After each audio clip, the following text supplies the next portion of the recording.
አባ ሰላመከ ወእቀባእ መከራ አባ ሰላመከ ወእቀባእ መከራ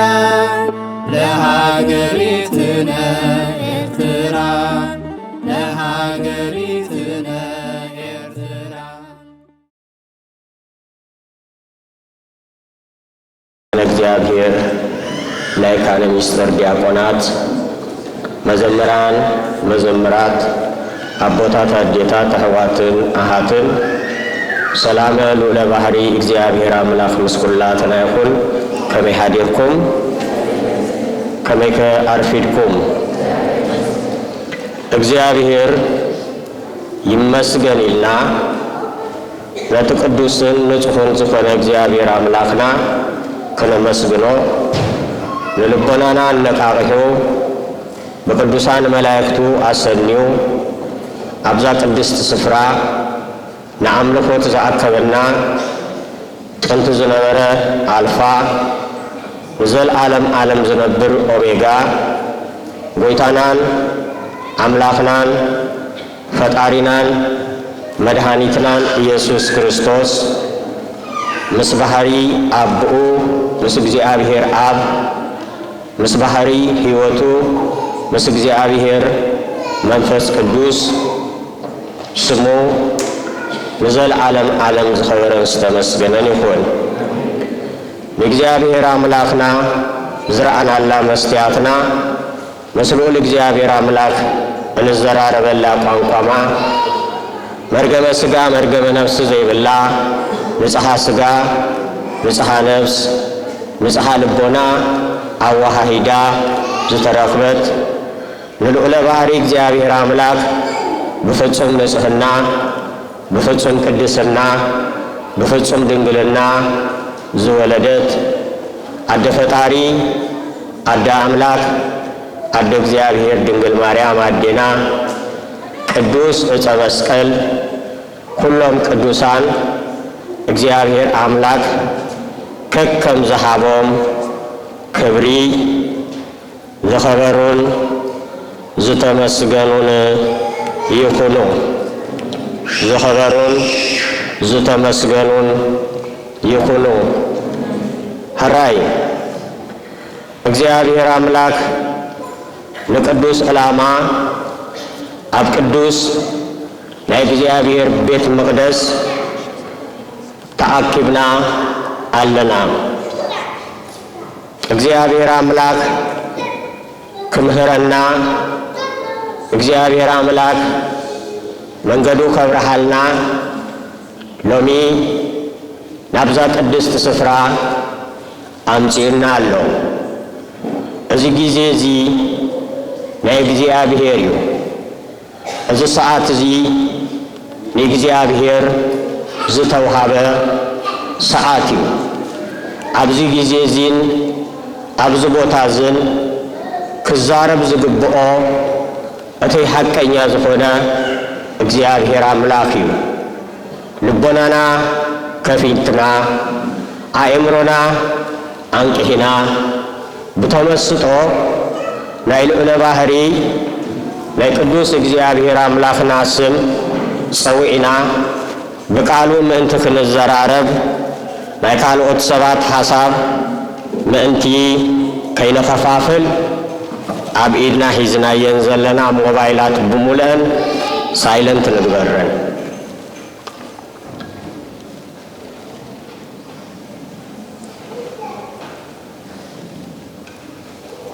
ሕራይ ሎሚ እግዚአብሔር አምላክና ፍቃዱ ኮይኑ ሐዋርያ ቅዱስ ጳውሎስ ንጢሞቴዎስ ወዱ ብዘመዓዶ ማዕዳ ወይ ዝለኣኸሉ መልእኽቲ መበገሲ ብምግባር ንመንፈሳዊ ሕይወትናን ዕቤትናን ዝጠቕመና ሕፅር ዝበለ ናይ እግዚአብሔር ቃል ክንዘራረብ ኢና እሞ ንቅዱሳን አቦታትና ሚስጥርን ጥበብን ዝገለጸ እግዚአብሔር አምላክ ንዓይ ንድኹም ሓውኹም ዝዛረብ ሃንደበት ንዓኹም ድማ ዘስተውዕል ኣእምሮን ልቦናን ክህበና ሰናይ ፈቃድ ይኹነልና። ናይ ትምህርትና ኣርእስቲ ኣብ ቀዳማይ ጢሞቴዎስ ምዕራፍ 6 ቁጥሪ 12 ዘሎ ናይ እግዚአብሔር ቃል እዩ። ሰናይ ናይ እምነት ገድሊ ተጋደል። ሕራይ በሃባር ሰለስተ ጊዜ ክንብሎ ኢና። ሰናይ ናይ እምነት ገድሊ ተጋደል። ሰናይ ናይ እምነት ገድሊ ተጋደል። ሰናይ ናይ እምነት ገድሊ ተጋደል። ስለ ቃሉ ስም እግዚአብሔር አምላክ ዝኸበረን ዝተመስገነን ይኹን። ኩሉ ጊዜ ኣብ ህይወትኩም ነዛ ቃል እዚኣ እንዳዘከርኩማ ኣብ መንፈሳዊ ህይወትኩም ክትመላለሱ ከለኹም ሰናይ ናይ እምነት ገድሊ ኣብ ቅድሜኩም ከም ዝጽበየኩም ፈሊጥኩም ንዘጋጥመኩም ፈተናታት ብምልኡ ክትጋደሉን ከይትወድቁን ዝምዕድ ናይ እግዚአብሔር ቃል እዩ። ክርስትና ህይወት ገድሊ ኣለዎ። ኣብ ክርስትና ህይወት ከም ድላይኻ እንዳበልዓኻን እንዳሰተኻን እንዳደቀስካን ዝርከብ ጽድቅ እውን የለን። ኣብ ክርስትና ህይወት ክትነብር ከለኻ ናብ እግዚአብሔር መንግስቲ ንምእታው በታብ ጸባብ ዝኾነት መንፈሳዊ መንገዲ ክትመላለስ ክትክእል ኣለካ። ኣብ ቅድሜኻ ንዘጋጥሙኻ መሰናክላትን ፈተናታትን ክትሃልፍ ድማ ብጾም ብጸሎት ዝተሰነየ መንፈሳዊ ጉዕዞን ገድሊን የድልየካ እዩ። ንመንፈሳዊ ህይወት ወይ ንእግዚአብሔር መንግስቲ መንፈሳዊ ዋጋ ክትከፍል ክትክእል ኣለካ። ኣብ መንፈሳዊ ህይወትካ እንተደከምካ እውን ታሪክ ቅዱሳን አቦታትና ከመይ ኢሎም ከም ተጋደሉ ከመይ ገይሮም ከም ዝሰዓሩ ከመይ ገይሮም ክሳብ ሞት ከም ዝበጽሑ እንዳዘከርካ ካብቲ ዝወድካሉ ተሲእኻ ክትመላለስ ክትክእል ኣለካ። እዚ ክትገብር እንተ ደኣ ክኢልካ ጥራይኻ ናይ እግዚአብሔር መንግስቲ ክትወርስ ትኽእል። ካብዚ ወፃኢ ግና ናብ እግዚአብሔር መንግስቲ ንምእታው ኣይከኣልን እዩ። ብዛዕባ መንፈሳዊ ገድሊ ቅድሚ ምዝርራብና ኦርቶዶክሳዊ መንፈሳውነት እንታይ ማለት እዩ ኢልና ሕጽር ብዝበለ ክሪኢና። ምክንያቱ መንፈሳዊ ገድሊ ንምግዳል ኦርቶዶክሳዊ መንፈሳዊ ሰብ ክትከውን ኣለካ። ኦርቶዶክሳዊ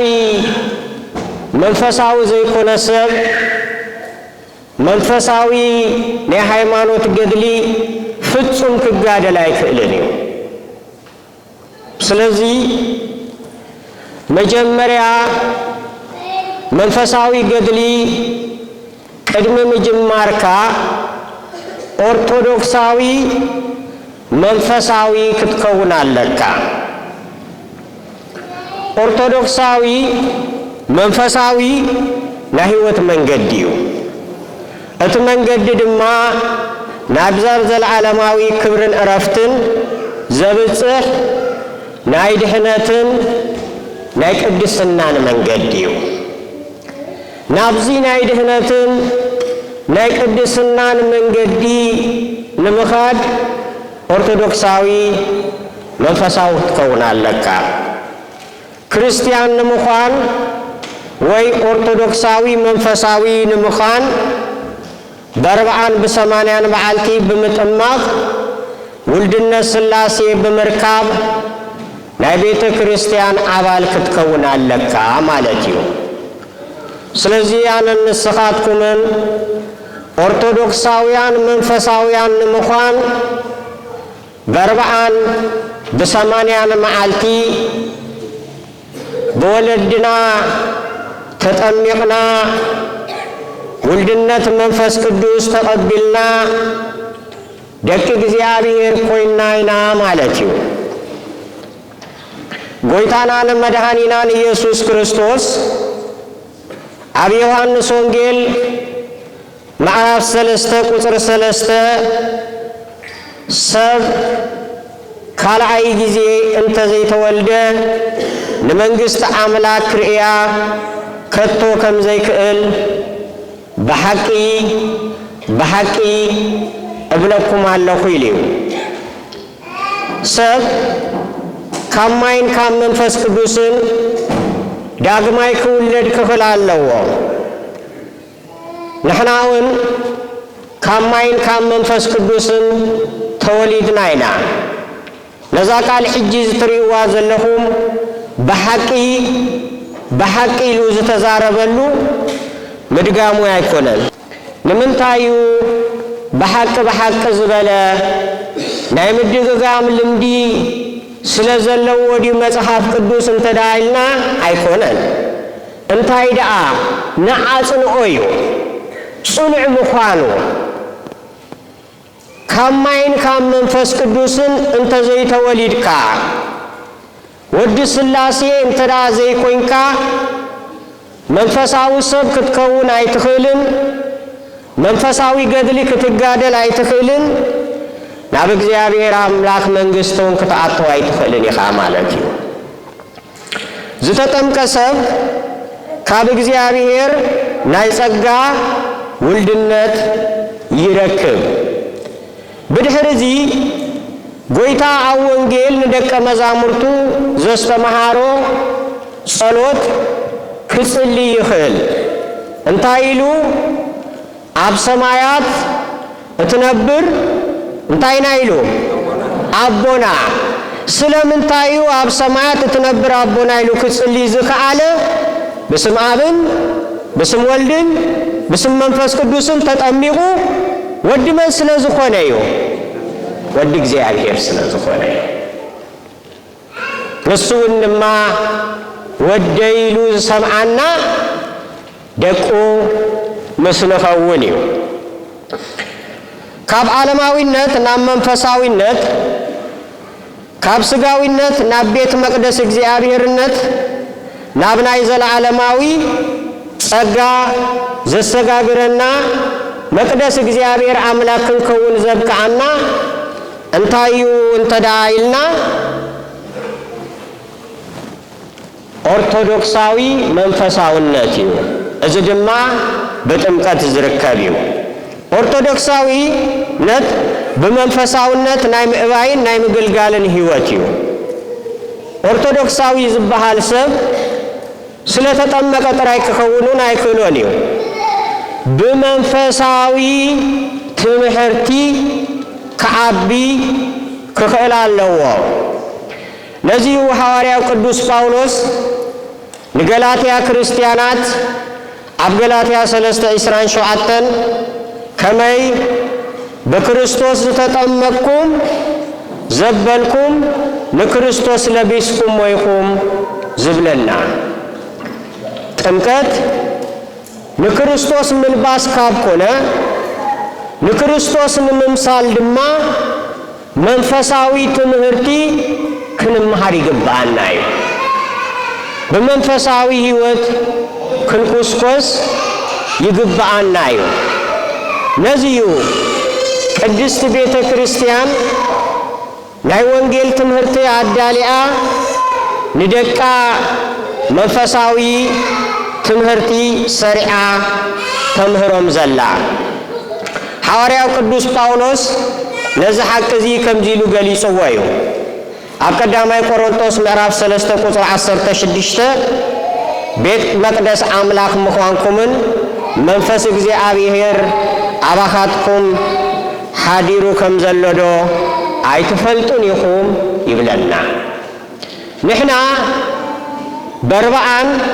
ብ80 መዓልትን ተጠሚቕና ቅብአ ሜሮን ተቐቢእና ስጋ ወልደ እግዚአብሔርን ደመ ወልደ እግዚአብሔርን ምስ በልዓናን ምስ ሰተናን አነ ንስኻትኩምን እንታይና ኮይና ማለት እዩ ቤት መቅደስ እግዚአብሔር አምላክ ኮይና ኢና። ስለዚ ኣይትፈልጡን ዲኹም ይብለና። ሓደ እኳ ነታ ቤት መቅደስ አምላክ እንተፍረሰ አምላክ ከፍርሶ እዩ። እታ ናይ እግዚአብሔር ቤት መቅደስ አምላክ በውልድነት ጥምቀትን በቅዱስ ሥጋ ወልደ እግዚአብሔርን በሜሮንን ከቢራ ድሕሪ ቤት መቅደስ አምላክ ምዃና ነዛ ቅድስት ስግኡ ነዛ ቅድስት ነፍሱ ብርክሰት ዘፍርሳ ሰብ ግና መወዳእታ መን ከፍርሶ ኢሉና በዓሉ ፈጣሪኡ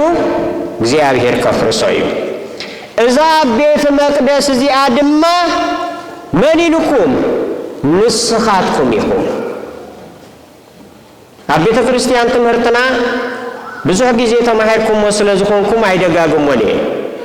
ግን መንፈሳዊ ሰብ ንምዃን ናይ እግዚአብሔር ቤት መቅደስ ንምዃን ምጥማቅ ብድሕሪ እዚኡ መንፈሳዊ ገድሊ ክጋደል ዝኽእል እምበር ካብዚ ወፃኢ ዝኾነ ሰብ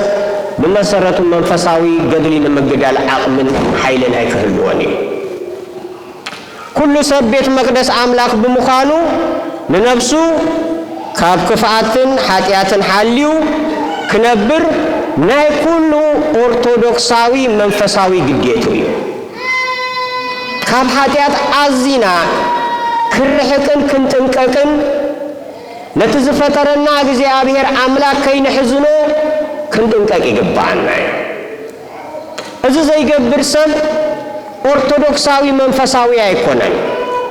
ፍርሃት እግዚአብሔር ዘይብሉ እግዚአብሔር አምላኩ ከይሕዝን ዘይፅዕር ሰብ መንፈሳዊ ኦርቶዶክሳዊ ኣይኮነን። ኦርቶዶክሳዊ መንፈሳዊ ንህይወትና በሐቅን በአብነትን ከምኡን ብስነ ምግባርን ናይ ምግላጽ ህይወት እዩ። ኦርቶዶክሳዊ መንፈሳዊ በካይዱ በረጋግጹ በዘራርቡ በቀማቅሙ ብኩሉ አካይዱ ንሰባት ቃል ከይተዛረበ ዘስተምህር እዩ።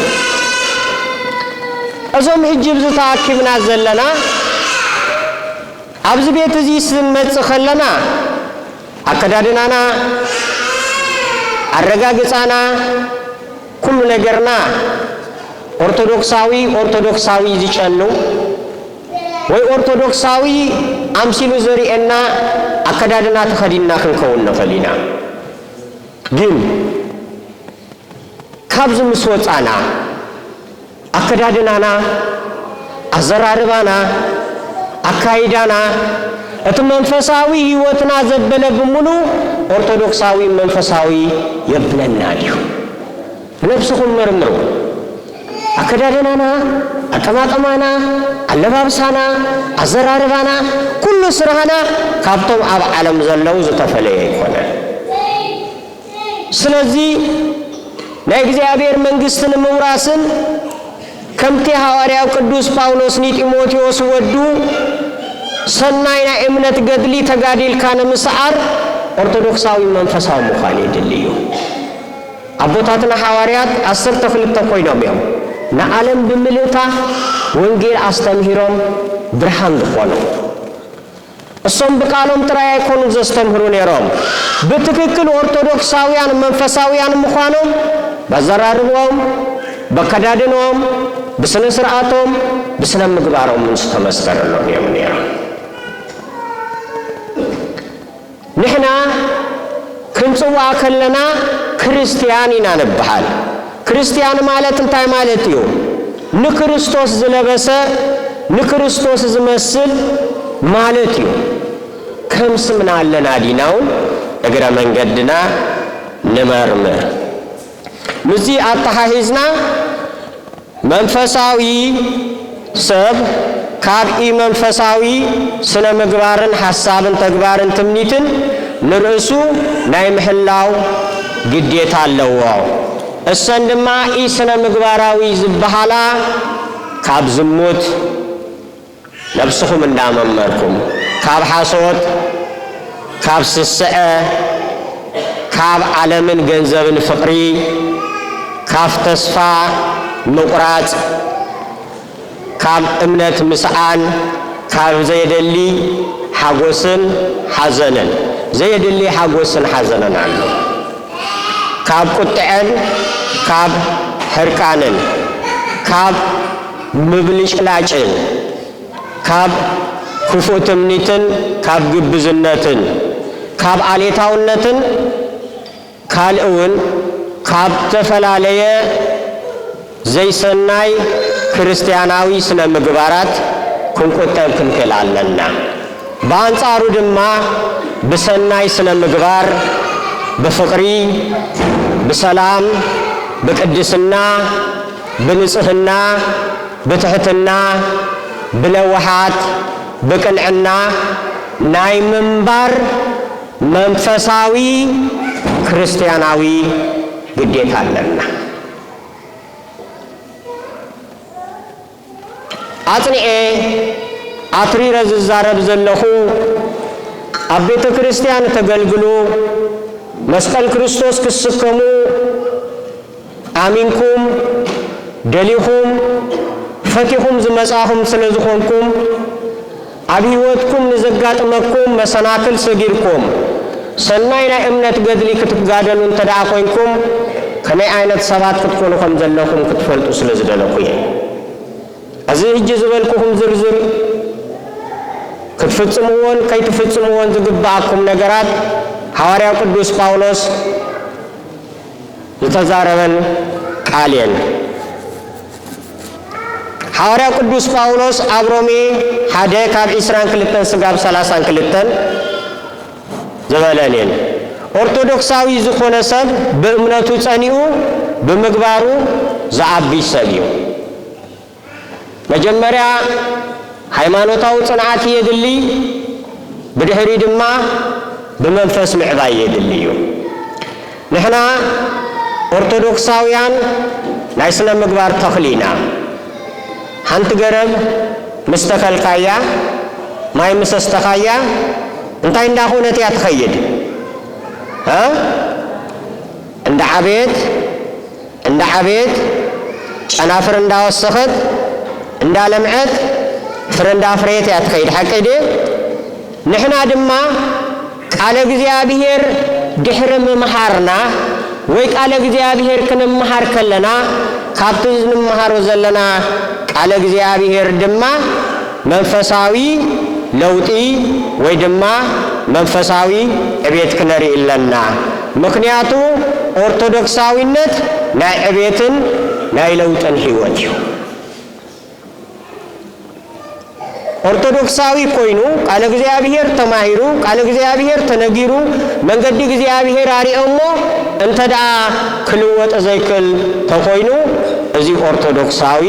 መንፈሳዊ ሰብ አይኮነን አነ ኦርቶዶክሳዊ እንዳበለ በመንፈሳዊ ሕይወቱ ዘይ አቢን ዘይ መሐይሽን ናይ መንፈሳዊነት ግብርታት ዘይ ሰርህ ካብ ናይ ተማሊ ሕይወቱን ናብርኡን ዘይ ምለስ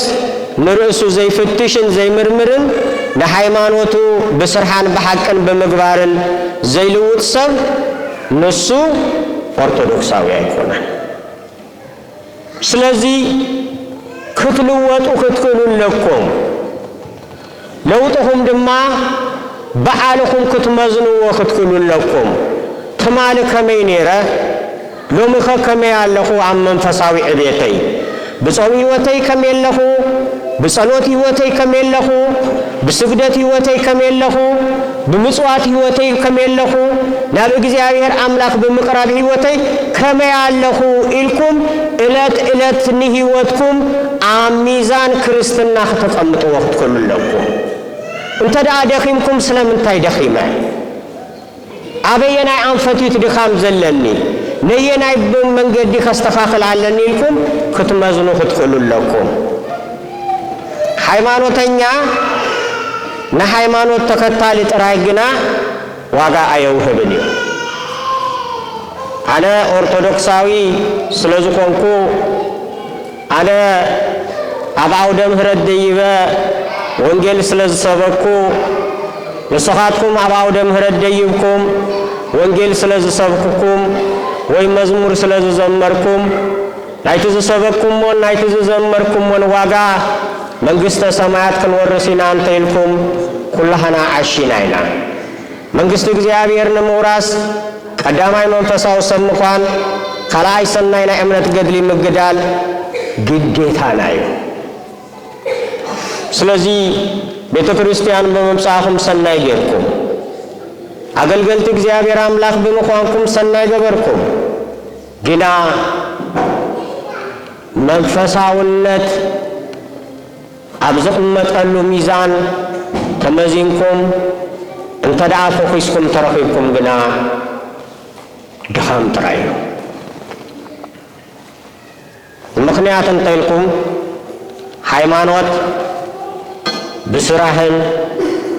ብግብርን ዝግለጽ ስለ ዝኾነ እዩ ሎሚ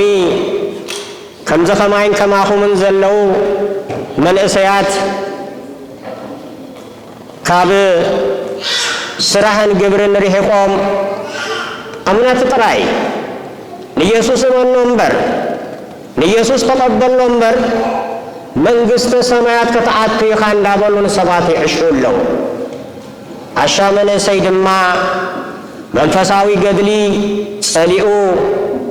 መንፈሳዊ ኦርቶዶክሳዊ ምዃን ከቢድዎ ካብ ቤተ ክርስቲያን ሓዲሙ ኣሎ ወተሃደራት ሓለውቲ ተኸላኸልቲ እዛ ቤተ ክርስቲያን እዚኣ ኣነ ንስኻትኩምን ኢና ክንጋደለላ ክንሕልዋ እንተ ደኣ ኮይንና ኦርቶዶክሳውያን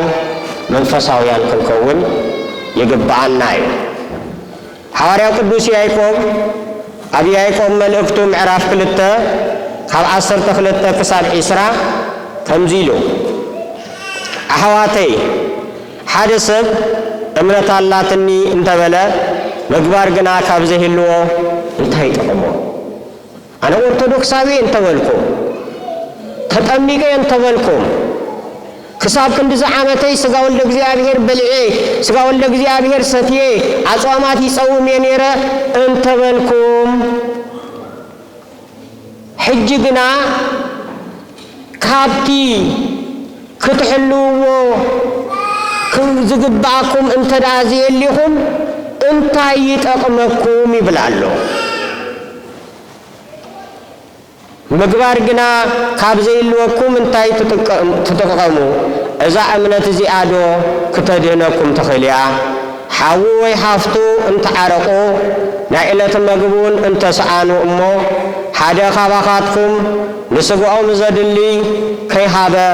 ብሰላም ኪዱ ምኡ ጽገቡ እንተበሎም እንታይ ይጠቕሞ እዚኣ ሕጂ ኣብ ዓድና ኩላህና ነፍርሳ ኢና ሓደ ናይ ዕለት ምግቡ ዝሰኣነ ንዝባኑ ጨርቂ ሲኢኑ ብቁሪ ዝሳቀይ ሰብ ክሳብ ገዛና መጺኡ ኳሓኺሑ በእንተ ማርያም በእንተ ሚካኤል በእንተ እግዚአብሔር አምላክ ተኸቡለይ እንዳበለ መሶብና ብንጀራ አርማዲዮታትና በክዳን ካሳታትና በገንዘብ መሊኡ ከሎ እንታይ ኢልና ኢና ነፋንዎ እግዚአብሔር ይሃብካ እግዚአብሔር እኮ በአኻ ገይሩ ክህቦ እኮ ይናባኻ ሊኢኽዎ ነይሩ ንስኻ መሶብካ መሊኡ እግዚአብሔር ይሃብካ ኢልካ ብጥሙይ እንተዳ ሰዲድካዮሲ ከመይ ጌርካ ኢኻ እምነት አላትን ትብል ነታ እምነትካ ልትሸገረ ሓግዝ ብዝብል ክትርጉማ ክትክእል ኣለካ እንተዘይ ጌርካያ ግና እታ እምነትካ እንታይ ኮይና ኣላ ማለት እዩ ሙት ናላ ማለት እዩ ክሳብ ቅድዝ እዩ መንፈሳዊ ኦርቶዶክሳዊነት ስለዚህ ሐዋርያው ቅዱስ ጳውሎስ ለጢሞቴዎስ ወዱ ኣብ ካልኣይ ጢሞቴዎስ ምዕራፍ 3 ካብ ቁጥሪ 1 ክሳብ 7 ክምህሮ ከሎ ኣብተን ድሓሮት መዓልትታት ግና ክፉ ጊዜ ከም ዝመጽእ ፍለጥ ኢልዎ አቤነት መዓልታት ኣብ ድሓሮት መዓልትታት ክፉ ዘመን ከም ዝመጽእ ፍለጥ እዚ ዘለናዮ ዘመን ዲዩ ክፉ ወይስ ብሕጂ ዲዩ ክመጽእ ኣይፈለጥናን ግን ሐዋርያው ቅዱስ ጳውሎስ ኣብቲ ክፉ ዘመን ዝፍጸም ነገራት ግልጽ አቢሉ ስለዝነገረ ኣብቲ ዘመን እቲ በጽሕናዮ ዲና ይበጽሕናዮን ንሕና ካብቲ ህይወት ኣለናዮ ዲና ንርእስና ክሪና ማለት እዩ ኣብተን ድሓሮት መዓልትታት ግና ክፉ ጊዜ ከም ዝመጽእ ፍለጥ ሽዑ ሰባት ፈተውቲ ርእሶም ፈተውቲ ገንዘብ ተጀሃርቲ እቡያት ተጻረርቲ ንወለዶም ዘይእዘዙ ዘየማስቡ ሃይማኖት ዘይብሎም ንስድሮኦም ዘየፍቅሩ ተቀየምቲ ሓመይቲ ገዛ ርእሶም ገቲኦም ዘይክእሉ ጨካናት ሰናይ ዘይፈትዉ ከድዓት ሕውኻት ተፈኽነንቲ ካብ ንኣምላክ ምፍቃርሲ ተድላ ኣዕዚዞም ዝፈትዉ መልክዕ ኣምልኾ ዘለዎም ነቲ ሓይሊ ግና ዘኽሕድዎ ክኾኑ እዮም ካብዚኣቶም ግና ኣታ ዝፈትወካ ወደይ ጢሞቴዎስ ረሓቕ ኢልዎ ካብ ከምዚኦም ዝኣመሰሉ ሰባት ረሓቕ ገለ ካብዚኣቶም ናብ ገዛ ሰብ እንዳኣተዉ ነተን ሓጢአት ዝመልአን በትምኒት ዘለዋ ኩሉ ዝደፍአ ድኹም መንፈስ ዘለወን ኣንስቲ ዝማርኽዮም ኢሉ ገሊጹሉ ኣሎ መቼም እዘን ሕጂ ኩለን ዝበልናየን ኣባና የለዋን ዝብል ሰብ እዚ ሓሳብ እዩ ለምዝ በዝሐ መንእሰይ ኦርቶዶክሳዊ መንፈሳውነቱ ገዲፉ ዘሎ ፍቅር ገንዘብ ፍቅር ንዋይ ፍቅር ስጋ ፍቅር ዘመናውነት ፍቅር ክዳን ፍቅር ምንጽብራቅ ሲህቡ ወደ ይኮነን እታ ሐዋርያው ቅዱስ ጳውሎስ ጢሞቴዎስ ወዱ እቲ ክፉ ዘመን ክመጽእ ዝበሎ ኣብ ዘመንና በጽሒሎ ማለት እዩ እዚ ቃል እዚ ዳኣ ስለምንታዩ ተጻሒፉ እንተዳልና ኣብቲ ክፉ ዘመን ምስ በጽሓና እቲ ክፉ ዘመን ክፍጸም እቲ ስራሕ ክፍጸም ከሎ ኣብቲ ዘመን እቲ ምሕላውና ፈሊጥና ንሕና እውን ከም ጢሞቴዎስ ካብዚ ነገር እዚ ክርሕቕ እዩ ከምዚ ዓይነት ባህርያት ዘለዎም ኣዕሩኽ እንተልዮም ክምርሓቑ ማለት እዩ ንስኻትኩም ካብዚ ነገር እዚ ነፃ ኮይንኩም እንታይ ዝኣመሰሉ ሰባትኩን ይብላሉ ኦርቶዶክሳውያን መንፈሳውያን ኦርቶዶክሳዊ መንፈሳውን ኦርቶዶክሳዊ ዘይመንፈሳውን ኣሎ ኣብዛ ቤተ ክርስቲያን እቲ ኦርቶዶክሳዊ ዘብሎ በአብን በወልድን በመንፈስ ቅዱስን ተጠሚቁ እዩ እቲ ኦርቶዶክሳዊ ከብሎ ዝኽእል ቅብዓ ሜሮን ተቀቢዑ እዩ እቲ ኦርቶዶክሳዊ ዘብሎ ካብ መዓዲ እግዚአብሔር ተሳቲፉ እዩ ግን ኦርቶዶክሳዊ መንፈሳዊ ከብሎ ዝኽእል መንፈሳዊ ግብር ግና የብሉን እዚ ሰብ እዚ እንታይ ይባሃል ኦርቶዶክሳዊ ዘይመንፈሳዊ ይባሃል ስለዚህ ኦርቶዶክሳውያን መንፈሳውያን ዲና ወይስ ኦርቶዶክሳውያን ዘይ መንፈሳውያን ነፍስና ነመርመር።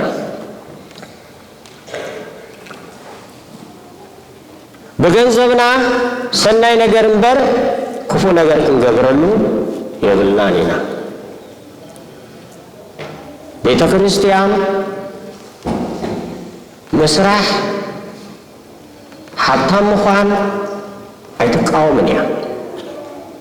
ጃህ ትፈልጥዋ ዝግባእኩ ገንዘብ ስሩ ኩሉ ኃጢአት እዩ ሰብ በገንዘብ ምኽንያት ካብ እግዚአብሔር አምላክ ይጠፍእ ስለ ዘሎ ተስተምህራላ እምበር ኦርቶዶክሳዊ መንፈሳዊ ሰብ ኮይንካ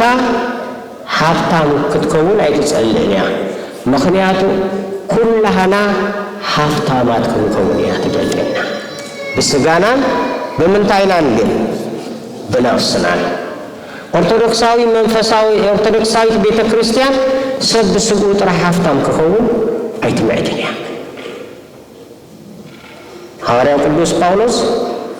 ኣብ ቅድሚ ሰባት ክንረአ ከለና ጨርቃማት እንመስል ግን ንሕና ንሰባት እንታይ ንገብር ኢና ኢሉ ሀብታማት ንገብር ኢና እዛ ቤተ ክርስቲያንና ክትሪእዋ ከለኹም ድኻ ትመስል ግን ድኻ ዘይኮነት ንማንም ሰብ ናብዚ ምስ መፀ ብስጋን ብነፍስን እንታይ ትገብር እያ ሀብታም ትገብር እያ በገንዘብና ሰናይ እምበር ክፉ ነገራት ክንገብር አይግባናን ሓድነትን ሕብረትን ፍቅርን እምበር መፈለላይን ክንሰብከሉን ክንገብረሉን አይግባናን ሎሚ ብዙሕ ሰብ ጉሩብ ኮይኑ በሀብቲ በትምህርቲ ብዝና በፍልጠት ንስኻ እግዚአብሔር ሀብታም እንተዘይገብረካ ከመይ ጌርካ ሀብታም ክትከውን ትኽእል ንስኻ እግዚአብሔር አእምሮኻ እንተዘይከፍተልካ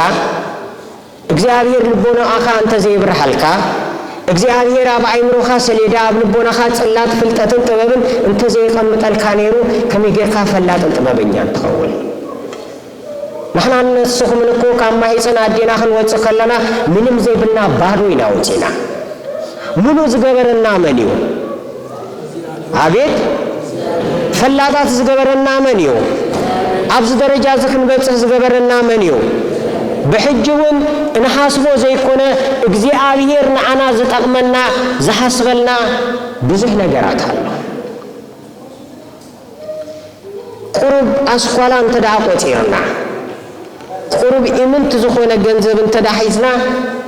ኦርቶዶክሳዊ መንፈሳውነትና ፈጽምና ኢና ንረስቆ ሓንቲ ታሪክ ሕፅር ዝበለት ክነግረኩም እሞ ናብቲ ዝቀፀለ ይከኣቱ ሓደ ከምዚ ኸማይን ከማኻትኩምን በቤት ትምህርት ሰንበት ዝሓለፈ ድሓር ግና ኣብዚ ዓበየ ኮሌጅ ኣትዩ በተን ኣብ ዓለም ዘለዋ ዝበሃላ ዲግሪታት ዲግሪ ኣብ ልዕሊ ዲግሪ እንዳበለ መቸም እቲ ዲግሪ ብዙሕ ኣይፈልጦን ካብ መጨረሻ ናይ ዓለም ፍልጠት ፕሮፌሰር ትበሃል ዝበፅሕ ሰብ እዩ ብፍልጠቱ ዓለም ዝተቆፃፀራ بجوكو جباري فتصامي فلات زلو زي مسلو ابو يسوكوينو نفس سمايات انت رأيه كواكبت السماء يريمو بزعبا كواكبت السماء سلة صحاي سلة كواكبتي سلة أفر كل نجار يفلتي بسقاو فلتاتو نيمان نسقام نقدميت ندهري توريو أغرام مصر عيون سلة عصوات بزح نجار يفلتيو ناب تحت المدري مسرعية أب تحت كرس المدري انتاي معدنات كم زلوا يفلتيو بكا نكون يفلتو إلو نابر عالم سلچيو كدم حجري ايو زي فلت بوتا كخيدلو ناب دسيتات ሰብ ክኸደን ዘይክል ዝተፈለየ ቦታታት ክኸይድ ደልዩ ናብ ገምገም ባሕር መፅዩ እዚ ሰብ ብማዕርጉ እንታይ ኢለኩም ኣለኹ ፕሮፌሰር እዩ ናብ ገምገም ባሕሪ ምስ መፀ ኣብቲ ባሕሪ ንሰባት ናብ ደሴት ዘብፅሑን ዝመልሱን ድማ ሰባት ነይሮም ስለዚ እቲ ፕሮፌሰር መፂኡ በዓል መርከብ ናብታ ስግሪ ዘላ ደሴት ዶ ክተብፅሓኒ ትኽእል ኢልዎ እወ ክቡር ኣቦይ ከብፅሓኩም እኽእል እየ ሕራይ ደይቡ ተባሂሉ ዋጋ ተሰማሚዖም ደይቡ ጉዕዞ ቁሩብ ንውሕ ዝበለ ስለ ዝኾነ መቼም ዕቡይ ሰብ መቼም ፈላጥ ሰብ ሱቕ ኣይብልን እዩ ጀሚሩ ዝረቡ ናብ ሰማይ ገጹ እንዳጠመተ ነቲ ምስኪን ገፋፍ ዓሳ ናይ ዕለት መግቡ ዝናዲ ዝነበረ ከምዚ ኢሉ ሓቲትዎ ብዛዕባ ኣብ ሰማይ ዘለው ከዋክብቲ ወርሕን ፀሓይን ሳይንስ ትብሎ ዓለም ዝበፅሓቶ እንታይ ትፈልጥ ኢልዎ ጎይታይ ኣነ ብጀካ ጃልባ ምጅላብ ናይ ዕለት ምግረይ ምእካብ ትፈልጡ ይፈልኒ ኢልዎ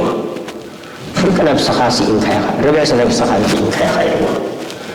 ንከዋክብቲ ብዘይ ምፍላጡ ንፀሓይን ወርሕን ብዘይ ምፍላጡ ርብዕ ሂወቱ ኣሲእንዎ ንሰብ እዚ እውድ ኢሉ ይኸይድ ቀፂሉ ድማ ሕራይ ብዛዕባ ከዋክብቲ ወርሒ ፀሓይ ገለ ኣይፈልጥን ኢልካኒ ኢኻ ብዛዕባ ኣግራብ ብዛዕባ ኣቁፅልቲ